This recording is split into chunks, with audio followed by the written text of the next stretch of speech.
Starting intermittent fasting? Don't let mistakes like eating huge meals ruin your progress. Here are mistakes to avoid. Let's get started. You're getting into intermittent fasting, right?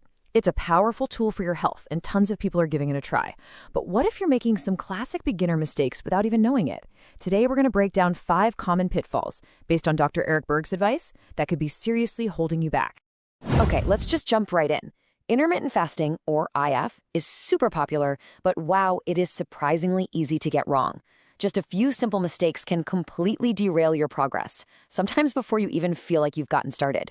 In this explainer, we'll walk you through the 5 biggest beginner blunders so you can sidestep them and get the results you're looking for. First up, let's talk about the fasting period itself. You know, this is the time when your body is supposed to be resting and repairing, where all of the magic happens. But it's also where the first couple of sneaky critical errors tend to pop up, often without you even realizing it. That's right.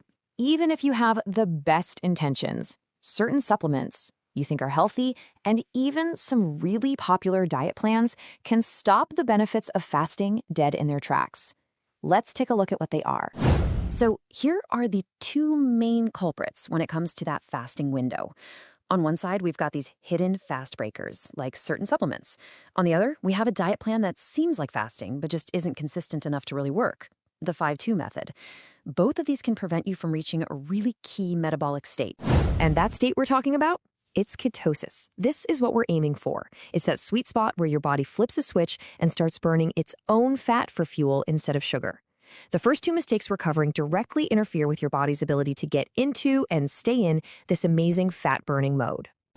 Okay, so mistake number 1 boils down to this. Branched-chain amino acids, BCAAs, and collagen, they're proteins, and even a tiny amount is enough to signal your body that the fast is over. This means if you're taking a popular workout supplement or adding collagen to your water, you're accidentally breaking your fast and, you guessed it, kicking yourself right out of that fat-burning ketosis. Now, this is really telling. Dr. Berg actually calls the 5-2 diet painful. Why? Because your body never gets a chance to fully adapt to burning fat. This constant back and forth means you're probably going to be hungry and deal with nasty symptoms, which just makes the whole thing miserable. And let's be honest, if it's miserable, you're not going to stick with it. And here's exactly why it doesn't work. The 5-2 diet has you eating normally for 5 days, and then restricting to just 500 calories on 2 days. But see, those 500 calories are just enough to block the real benefits of fasting. Your body never gets that consistent signal it needs to become a fat-burning machine. It's just not true fasting. All right, let's move on to the next critical mistake. This one's a little different. It's not about something you're accidentally consuming during your fast. No, this is about what you're leaving out. And omitting this can have some pretty serious consequences. And this one is huge, forgetting to take salt and electrolytes. I know, so many of us have been trained to avoid salt, but when you're fasting, these minerals are absolutely critical. Skipping them is a major problem that can make you feel just plain awful. So why does this matter so much? Well, first off, electrolytes have 0 calories, so they won't break your fast. But they are vital for preventing all that stuff that makes people want to quit, like weakness, muscle fatigue, and that dizzy feeling. Your heart especially needs potassium and sodium to function correctly. The reality is, many of us are already low on these minerals, and fasting can make that deficiency even more obvious. So supplementing is key to feeling good and staying safe. Okay, so we've covered the mistakes you can make during your fast. But what happens when it's finally time to eat? Well, it turns out the eating window is just as important, and it's where our final 2 common mistakes often happen. That's right. There are 2 big ways people trip up when they break their fast. How you break it and what you break it with can either support all your progress or completely undo all your hard work. So the 4th mistake is specifically for those doing longer, prolonged fasts. We're talking more than 48 or 72 hours here. This isn't about your daily 1 meal a day routine. After several days of not eating, jumping right into a huge meal can cause serious digestive problems and really shock your system.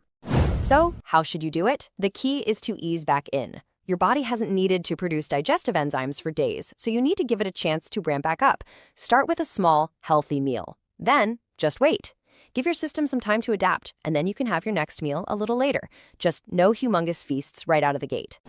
And now, for our final and maybe the most important mistake of all. thinking that fasting gives you a free pass to eat whatever you want. This completely misses the entire point of why we fast in the first place, which is to improve our health. I mean, just look at this comparison. The entire goal of fasting is to lower insulin and get all these amazing health benefits. But if you then break your fast with a bunch of junk food, you're not just undoing the benefits, you're spiking your insulin. And as Dr. Berg puts it, literally putting garbage back in the body. It's a cycle that works directly against your goals. So, after covering those 5 common pitfalls, what are the most crucial points to remember? Let's quickly summarize the key takeaways from all this so you can start your fasting journey on the right foot.